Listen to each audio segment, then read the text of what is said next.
అభిమానులకు, మిత్రులకు, శ్రేయోభిలాషులకు అందరికీ నమస్కారం.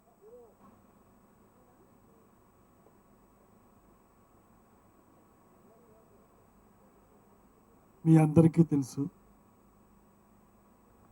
నేను 90వ సంవత్సరంలో ఉన్నాను. ఈ మధ్య 90వ జన్మదినోత్సవం జరుపుకున్న సందర్భంగా ప్రేక్షక లోకమంతా ఛానల్స్ వారి ద్వారా మిత్రులు, శ్రేయోభిలాషులు అందరూ చేరి 90వ సంవత్సరం కాబట్టి నన్ను ఎంతగానో అభిమానించారు, ఆశీర్వదించారు. ఆ సందర్భంలో ఇంతమంది అభిమానులకు కృతజ్ఞతలు తెలుపుకోవడం నా విధిగా భావించి మిమ్మల్ని అందరినీ పిలిచారు. మీ అందరికీ తెలుసు, నేను సినిమా ప్రపంచంలో పీపుల్లయ్య గారు తీసిన ధర్మపత్రి చిత్రం ద్వారా 1940లో కొల్హాపూర్లో శాలిని సినీ స్టూడియో ద్వారా నేను పరిచయం అయ్యాను. అందులో ఒక చిన్న వేషం వేశాను. తర్వాత ఆడవేషాలు వేస్తూ హీరోయిన్గా ఎదిగిన తర్వాత 1944లో కీర్తిశేషులు ఘంటసాల బలరామయ్య గారి ద్వారా నేను నాటకాలలో వేషాలు వేసి తెనాల నుంచి గుడివాడ వెళుతుండగా వారి బెజవాడ పట్టణంలో నన్ను చూడడం, నన్ను రాముడిగా పరిచయం చేయాలని అనుకోవడం, పరిచయం చేయడం, 1944 మే 8న జన్ ఆలివర్ రోడ్కి మద్రాస్ నేను చేరడం, సినిమాల్లో వేషాలు వేయడం ప్రారంభించాను. ఈ సందర్భంగా ఆ మహానుభావుడు ఏ సమయంలో నన్ను చూచారో ఆయన ఆత్మ ఎక్కడ ఉన్నా ఆయనకి కృతజ్ఞతలు చెప్పుకోవాల్సిన అవసరం నాకు ఎంతమంది. ఇది మీకు అందరికీ తెలుసు. ఈ సినిమా తల్లి ద్వారా సినిమాల్లో ఒక బిడ్డగా నేను అనేకమైన ముఖ్య పాత్రలు ధరించి, వివిధ మనస్తత్వాలు గల పాత్రలు ధరించి, వాటిని పోషించి అభిమానాన్ని సంపాదించి దేశాలలో 90 సంవత్సరాలు, ఈ దాదాపు 74 సంవత్సరాలుగా పేరు ప్రతిష్టలు సంపాదించి నేనెంతో ఇంతవరకు ఇప్పుడు కూడా పనిచేస్తూ, ఈరోజు కూడా పనిచేస్తూ 74 సంవత్సరాలు కళకళలాడుతూ ఉన్నానంటే ఈ సినిమా తల్లి ద్వారా ఒక బిడ్డగా ఎదిగి నా కుటుంబం, నేను ఈ సినిమాలకు అంకితమై పనిచేస్తున్నాం. మా పెద్దబాబు వెంకట్, చిన్నబాబు, నాగార్జున, సుశీల అందరూ నిర్మాతలే. నాగార్జున సరే మీకు అందరికీ తెలుసు. వీరందరూ కాకుండా వాళ్ళ పిల్లలు కూడా సినిమాలలో పనిచేస్తున్నారు. ఇక మనవరాళ్ళు ఈ స్టూడియో అడ్మినిస్ట్రేషన్లో పనిచేస్తున్నారు. అందరూ సినిమాలకు అంకితమైన వాళ్ళే. ఇటువంటి ఆనంద సమయంలో ఈ సినిమా తల్లికి కృతజ్ఞతలు చెప్పుకోవడం నా ధర్మం. దాంతోపాటు 74 ఏళ్ల ప్రస్థానంలో civil awards, Padma Shri, Padma Bhushan, Padma Vibhushan, Dada Phalke award central government ఇచ్చింది. State government Raghupathi Venkaiah award, NTR national award, మిగతా మిత్రులు టిఎస్ఆర్ నేషనల్ అవార్డ్. ఇలా తమిళనాడు ప్రభుత్వం, నేను తమిళ చిత్రాల్లో కూడా 26 చిత్రాల్లో పనిచేశాను కాబట్టి వాళ్ళు అన్నాదురై అవార్డు. మధ్యప్రదేశ్, ఆ భాషలో నేను పరిచయకపోయినా నా పట్ల అభిమానంతో కాళిదాస్ కౌస్తుభ్. మీరట్లో international intellectual award son of the soil అనే పేరుతో ఒక అవార్డు. అంతేకాకుండా America, Europe, Australia, Kuwait, Dubai, Singapore ఇలా వివిధ దేశాల్లో లైఫ్ టైమ్ అచీవ్మెంట్ అవార్డు ఇవ్వడం జరిగాయి. ఇవన్నీ నేను ఊహించలేదు. ఈ ప్రస్థానంలో, ఈ సినిమా నట ప్రస్థానంలో ఇంత జరుగుతుందని, ఇంత ఉంటుందని, ఇంత పేరు ప్రతిష్టలు సంపాదించవచ్చని నేను ఎప్పుడో కల్లో కూడా ఊహించలేదు. ఇందులో ఈ 90 సంవత్సరాల జీవితంలో 74 సంవత్సరాలు సినిమాల్లో పనిచేయడం ఇది ప్రపంచంలోనే ఒక రికార్డ్ అని తేలింది. అయితే ఇప్పుడు కూడా పనిచేస్తూ ఉండడం చాలా పెద్ద రికార్డ్. దీనికి నాకు ఎంతో ఆనందంగా ఉంది. ఇలా సినిమా ఇండస్ట్రీలో నన్ను పరిచయం చేసి, నన్ను ఎంకరేజ్ చేసిన వారందరికీ ఇటువంటి సమయంలో కృతజ్ఞతలు చెప్పుకోవడం ఎంతైనా అవసరం. దానితో పాటు ఇక జీవితంలో 1974లో నాకు హై కొలెస్ట్రాల్ వచ్చింది. ఆపరేషన్ అక్టోబర్ 18, 1974 జరిగింది. అప్పటికి 7 సంవత్సరాలే అయింది ఈ ఆపరేషన్ మొదలుపెట్టి. అప్పుడు జరిగితే ఎంతకాలం బ్రతుకుతాను అని నేను అడిగాను. 14 సంవత్సరాలకు పర్వాలేదు అని. మళ్ళా 14 అంటే 1988లో నాకు హార్ట్ అటాక్ వస్తే మళ్ళీ వెళ్ళాను. వెళితే ఇక్కడున్న మా అమ్మాయి సుశీల,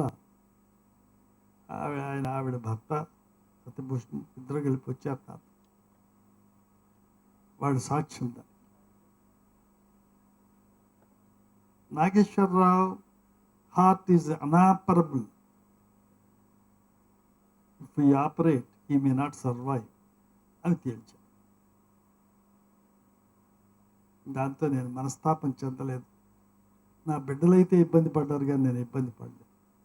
చూద్దాం, ఎంతకాలం జరిగితే అంతకాలం. ఇంత జరుగుతుందని నేను అనుకున్నానా అని చాలా ధైర్యంతో ఉన్నాను. అది జరిగి ఇప్పటికి 25 సంవత్సరాలై. వీడు బ్రతకడేమో ఆపరేట్ చేస్తే అని జరిగి 25 సంవత్సరాలై. ఏదో డైలేటర్స్ తప్పితే మందులేం లేవు. నా నమ్మకంలో ఏంటంటే, నా మనోబలం దాన్ని మించి మీబోటి వారందరూ అభిమానులు, దేశాభిమానులు అనేక మంది నన్ను ప్రోత్సహించి ఆశీర్వదిస్తున్నారు. కాబట్టి వారి ఆశీర్వాద బలం చాలా పెద్దది అని నమ్మకం నేను అటు పెట్టుకున్నాను. అది కూడా ఒక పెద్ద రికార్డ్. ఇకపోతే ఇంత సంతోషంగా జరుగుతున్న సమయంలో ఈ మధ్య నాకు దిస్ ఇయర్ అక్టోబర్ 8న కడుపులో నొప్పిగా ఫీలింగ్ వచ్చింది. వస్తే హాస్పిటల్స్కి వెళ్ళాను. నేను ఎందుకు పిలిచానో మీ అందరినీ అది చెప్పడానికే ముఖ్యమైనది చెప్పడానికే ఈ ఉపోద్ఘాతం జరిగింది. అయితే గ్యాస్ట్రోఎంట్రాలజీ ఏమో అని చెప్పి ఏదో కొంచెం కడుపు ఉబ్బరంగా ఉందని చెప్పి వెళ్ళాను. దాంతో కేర్లో చేరి, కిమ్స్లో చేరి ఒక వారం రోజులు ఇన్వెస్టిగేషన్ చేయగా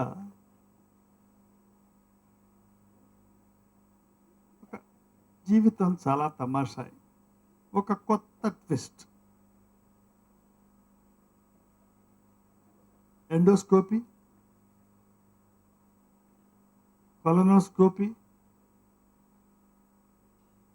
పెట్ స్కాన్ ఇటువంటివన్నీ చేయగా ఎక్కడో నా ఆరోగ్యంలో క్యాన్సర్ కణాలు నాలో ప్రవేశించాయని తెలియదు. ఇది ముఖ్య ఘట్టం. ఇంతవరకు 2 రికార్డులు ఉన్నాయి నాకు. ఈ ఘట్టం ఏ రికార్డు సృష్టిస్తుందో తెలియదు. క్యాన్సర్ అంటే నేను 2-3 పిక్చర్లు 4 పిక్చర్లో పనిచేశాను. సినిమాల్లో సహజంగా డ్రమటైజ్ చేస్తారు కాబట్టి క్యాన్సర్ వచ్చిన వాళ్ళు బ్రతకరు అనేది ఒక సృష్టించింది నేనే, నా పాత్రల ద్వారా.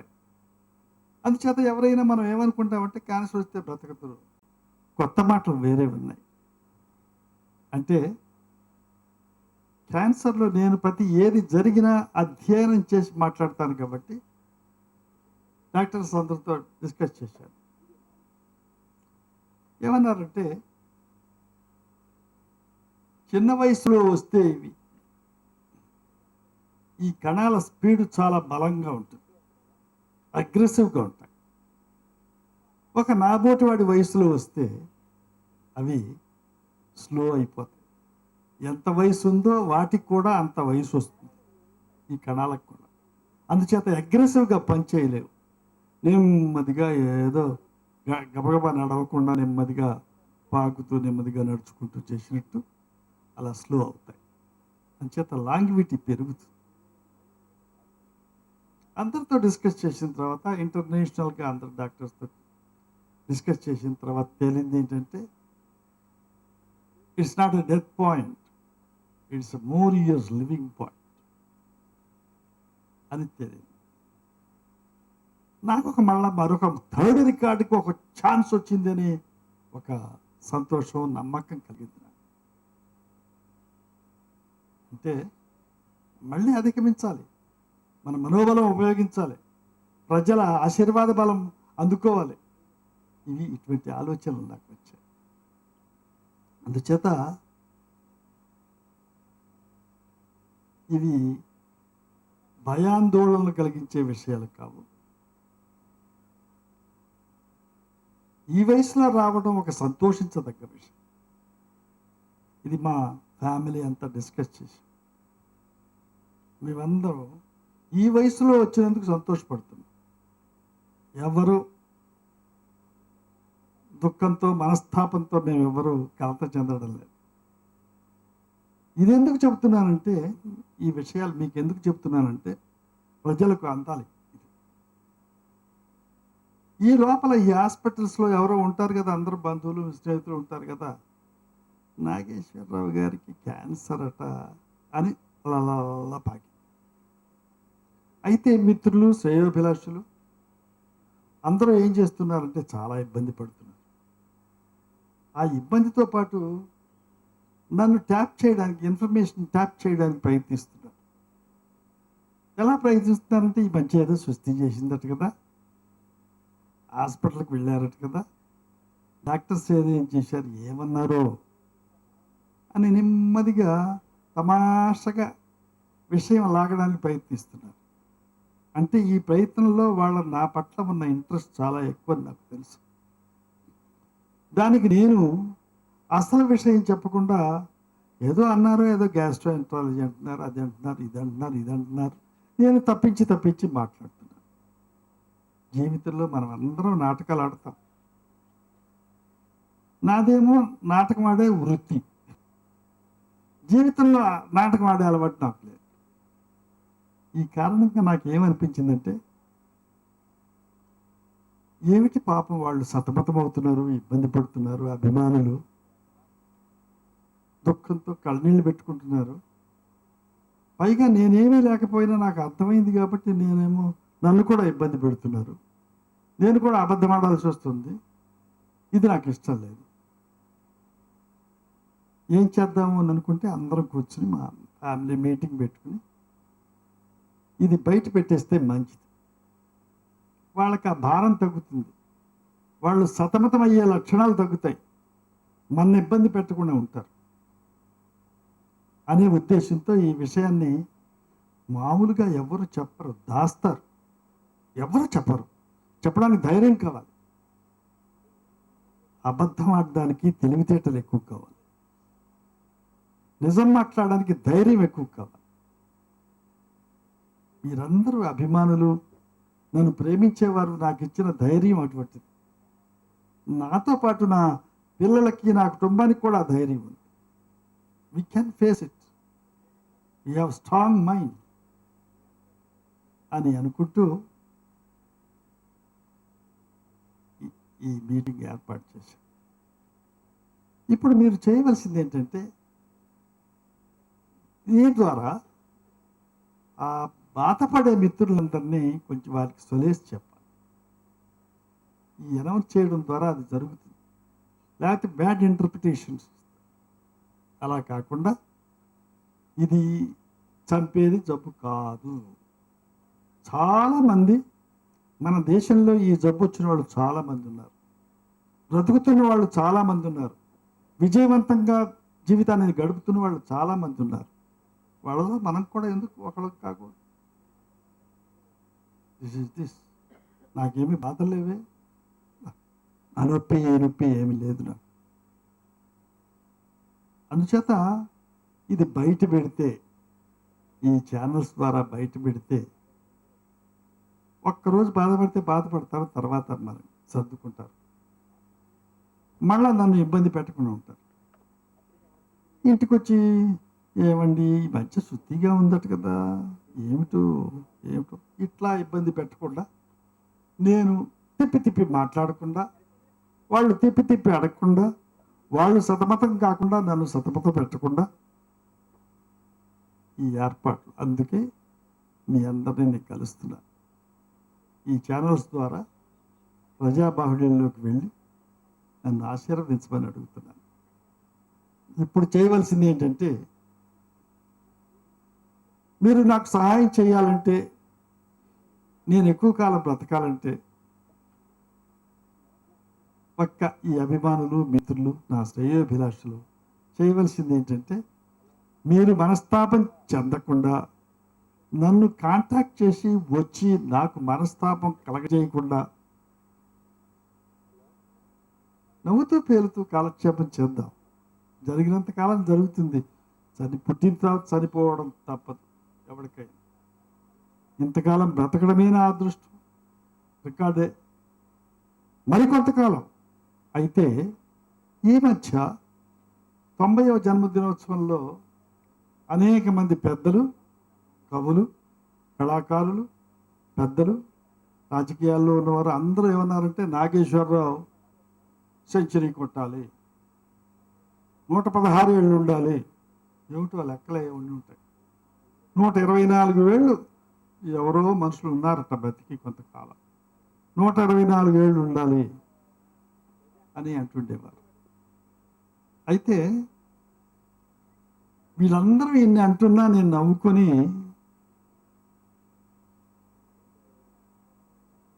మా అమ్మ మా కుటుంబంలో లాంగ్ లివింగ్ పర్సన్ 96 ఏళ్ళు. నేను లోపల మాత్రం 96 ఏళ్ళు మనకి గ్యారంటీ అనుకుంటూ ఉండేవాడిని. అంత మాత్రం గ్యారంటీ. నా మనోబలం చెబుతుంది. ఆశీర్వాద బలం నాకు ఉంది, అందరూ అభిమానించే బలం నాకు ఉంది. అంచేత ఈ బలంతో నమ్ముకున్న వాళ్ళు మనం ఏదైనా క్రిస్టియానిటీ కానీ, హిందూయిజం కానీ, ముస్లిమిజం కానీ నమ్మకం మీదే బ్రతుకుతాం. ఆ నమ్మకం నాకు ఈ విధంగా బలంగా ఉంది. నా అభిమానికి కూడా ఆ బలం ఉంటే 96 ఏళ్ళు నా టార్గెట్. ఇప్పుడు టార్గెట్ ప్రజలందరూ సహకరిస్తే, ప్రజలందరూ అభిమానిస్తే, ప్రజలందరూ ఆశీర్వదిస్తే 96 ఏళ్ళు సెంచరీ కొట్టడానికి, ఇలా మీటింగ్ పెట్టడానికి నాకు అవకాశం దొరుకుతుంది. This is my mind and approach towards the life. అంచనా ఇది ప్రమాదమైంది కాదు. ఇప్పుడు చాలామంది, ఉదాహరణకు చెప్పాలంటే సంజీవ్ రెడ్డి గారు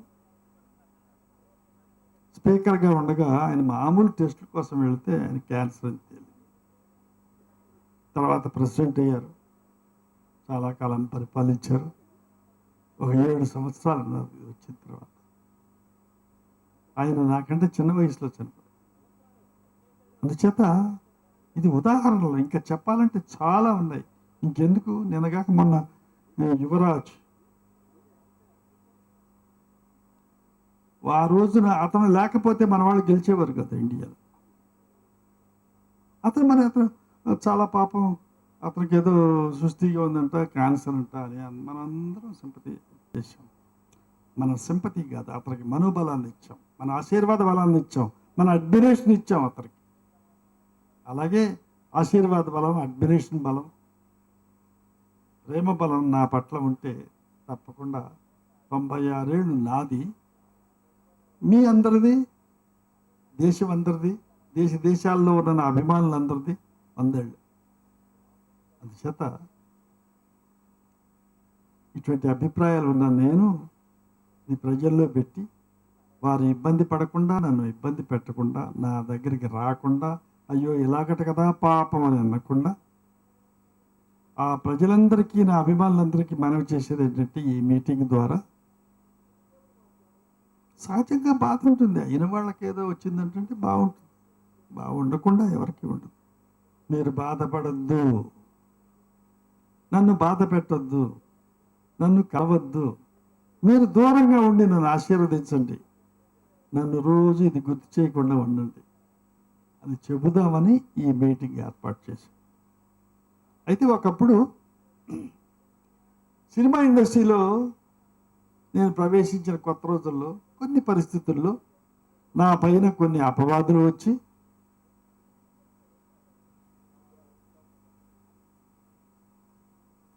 నన్ను మనస్తాపానికి గురి చేశారు. బిఫోర్ మై మ్యారేజ్, ఇది 48లో జరిగింది, 49లో నా పెళ్ళయింది. అప్పుడు నన్ను చాలా కుర్రతనంలో మనస్తాపం చెంది శాంతం బీచ్కి మద్రాసులో వెళ్ళాను. మోకాళ్ళ వరకు నీళ్ళల్లో దిగాను, చచ్చిపోతాం భయమేసి తిరిగి వచ్చేసాను. మళ్ళీ ఏదో ఆ పేపర్లో రాయడం, వాళ్ళు ఎవరు అనడం, అది వేళకోళం చేయడం, నన్ను అవన్నీ చూసి మళ్ళీ వెళ్ళాను. మళ్ళీ వెళితే శీలమండలు దాటిన వరకు నీళ్ళలో వెళ్ళిన తర్వాత ఒక ఆలోచన వచ్చింది. నువ్వు ఇప్పుడు మనం ఇలా చనిపోయి వాళ్ళ అపవాదుని నిజం చేయబోతున్నాం నా అని నేను ఆలు రాశాను. అందరికీ గుర్తుండే ఉంటుంది, కొంతమంది చదివి ఉంటారు. మొదట రాసింది దేని మూలంగా, బ్రతికి బావుకునేది లేదని చావబోకు, బ్రతికి బావుకునేది లేదని చావబోకు, చచ్చి సాధించేది లేదని బ్రతకబో. ఎందుకయ్యా బ్రతకడం అని చావడం ఎందుకు? బతికితే ఎన్నో సాధించవచ్చు. చచ్చి సాధించేది ఏంటంటే బ్రతకడం ఎందుకు? దండగా ఏ పని చేయకుండా, అచీవ్ చేయకుండా. బ్రతికి జీవితాన్ని సాధించు, చనిపోయి కలకాలం జీవించు అని మొట్టమొదటి నా ఆలోచనలు రికార్డ్ చేశాను. తర్వాత ఎన్నో రాశాను అనుకోండి. అలా ఈ సినిమా ప్రస్థానంలో అందరికీ మరొకసారి కృతజ్ఞతలు చెబుతూ, దూరంగా ఉండి నన్ను ఈ గొడవ ఎత్తకుండా ఆశీర్వదించమని కోరుకుంటూ, అందరికీ అలాగే మీడియా వారికి కూడా మీరు ఇచ్చే ఇంటర్ప్రిటేషన్ బట్టి ఉంటుంది. మీరు ఎంతెంత తెలివిగా రాస్తారో నాకు బాగా తెలుసు. ఈ 75 సంవత్సరాల నా అనుభవంలో మీరు ఎలా తిప్పితే ఎలా రాయగలరు. మీ బలం, కలం బలం అంత గొప్పదని నాకు తెలుసు. నాకు ఎంతో సహకరించారు. అలాగా ఈ విషయంలో కూడా సహకరించి రాంగ్ ఇంటర్ప్రిటేషన్స్ వెళ్లకుండా, దయచేసి నా అభిమానులందరినీ ఇబ్బంది పెట్టకుండా, మీరు ఇబ్బంది పడకుండా దాని రైట్ కాన్సెప్ట్ మీకు తెలియపరుస్తూ, జనానికి తెలియపరుస్తూ, దీన్ని ఒక ధైర్యంతో ఇది చెప్పడమే ఇది ఒక కొత్త వింత. నాకు సృష్టి లేదు అని చెప్పడానికి ప్రయత్నిస్తారు కానీ ఉన్నదని చెప్పడానికి ఎవడో ప్రయత్నించడం. ఇది ఒక కొత్త వింత. ఈ వింతని వింతగానే నవ్వుతూ, హాయిగా ఎంటర్టైనింగ్గా చూసుకుంటూ, కళకళలాడుతూ ఉండే మా కుటుంబాన్ని ఇబ్బందిని పాలు చేయకుండా, మనస్తాపాలకు గురి చేయకుండా, నన్ను మనస్తాపానికి గురి చేయకుండా ఉండే విధంగా మీరు కూడా వార్తలు ప్రచురించమని, ప్రజల్ని నన్ను ఆశీర్వదించమని, మిమ్మల్ని కూడా ఆశీర్వదించని కోరుకుంటూ సెలవు తీసుకుంటున్నాను. అయితే ఇప్పుడు ప్రశ్నలు ఏమొద్దు, అవసరాలు ఏముండవు. అసలు క్యాన్సర్ గురించి నాకు తెలిసినంత మీకు తెలియదు, అన్లెస్ వీఆర్ డాక్టర్. దాని గురించి బాగా అధ్యయనం చేసి మాట్లాడు. యూనో దత్తాత్రేయ న్యూయార్క్లో ఉంటారు. ప్రపంచంలో ఒక అంకాలజీలో ప్రవీణుడు డాక్టర్. ఆయనతో కూడా మాట్లాడాను. ఇగో ఇట్లా ఉన్నాయి సబ్జెక్ట్ ఏంటి, దీని గురించి ఏం బాధపడకండి, ఏం లేదు, నేను గ్యారంటీ అన్నా. అంచేత ఇది ఎందుకు నేను బయట పెట్టాను అంటే, ప్రతిరోజు ఫోన్ చేసి వాళ్ళు అవస్థ పడుతుంటే ఆ అవస్థ చూడలేక, ఆ అవస్థ నన్ను పెట్టాలని కాదు, వాళ్ళ అభిమానం నా పట్ల అంత గొప్పది. దాన్ని గుర్తించి పాపం వాళ్ళ ఇబ్బంది పెట్టద్దు, నన్ను ఇబ్బంది మీరు పెట్టద్దు అనే ఉద్దేశంతో నేను బయటకు వచ్చి ఈ విషయాలన్నీ మీకు అందరికీ విన్నవిస్తున్నాను. ఇవన్నీ సావధానంగా ఆలోచించి మీరు పెద్ద మనసుతో దీన్ని అలాగే కడుపులో మింగేసి సంతోషంగా ఉండి నన్ను సంతోషపెట్టండి అని మరొకసారి అందరికీ వినయపూర్వకంగా మనవి చేసుకుంటూ సెలవు తీసుకుంటాను. జై హింద్. ఇప్పుడు నేను మేకప్లో ఉన్నాను, అది ఊపిరి ఆఖరి వరకు జరుగుతూనే ఉంటుంది. ఏం వెనకాడ ఎందుకు ఆడాలి, నా వృత్తి అది. అందుకని చేయాల్సిన అవసరం ఏం లేదు, అది జరుగుతూనే ఉంటుంది, అది ప్రక్రియ. అయితే నాకు ఏ వేషం పడితే ఆ వేషం వేయను. కారణం అంటే మళ్ళీ మీరే తిడతారు, ఏ వేషం పడితే ఆ వేషం వేయను, ఎందుకు డబ్బు కోసం కక్కుర్తి పడుతున్నాడు ఈ వేషాలు. అనేక గొప్ప వేషాలు వేసిన నాబోటి వాడు సూటబుల్గా చిన్న వేషం అయినా నా వయసుకు తగ్గ వేషం ఉంటే తప్పకుండా పనిచేస్తాను. ఆ పని చేయడంలో నా ఆరోగ్యం ఇంకొస్త ఇంప్రూవ్ అవుతుంది, అందులో సందేహం లేదు. అంచేత మీరందరూ సహకరించమని మిమ్మల్ని కూడా కోరుకుంటూ సెలవు తీసుకుంటాను.